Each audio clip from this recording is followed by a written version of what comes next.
Hey everyone, today I'm going to show you how to complete the Zimbabwe e-visa application online. This is helpful because you can apply from home and avoid long lines or paperwork at the airport. I'll walk you through each step so you know exactly what to do. So first, open up your browser and go to the official Zimbabwe e-visa website. Once you're on the home page, click on Start the Process to begin. This will take you to the sign in page. If you already have an account, just enter your email and passport. Just enter your email and password and sign in. But if you don't have an account yet, click on No Account Yet to create one. Next, you'll be taken to the registration page. So in here, enter your first name, last name, email, and create a password. Then retype your password to confirm.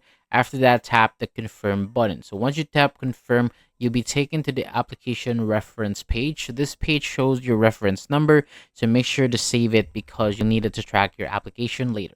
So from here, continue with your visa application by filling out the required details step by step.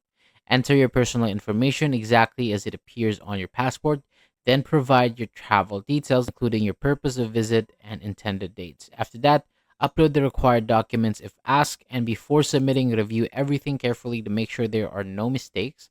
And once you're ready, proceed to payment and complete the application. After submission, you can use your reference number to track the status of your visa anytime on the same website.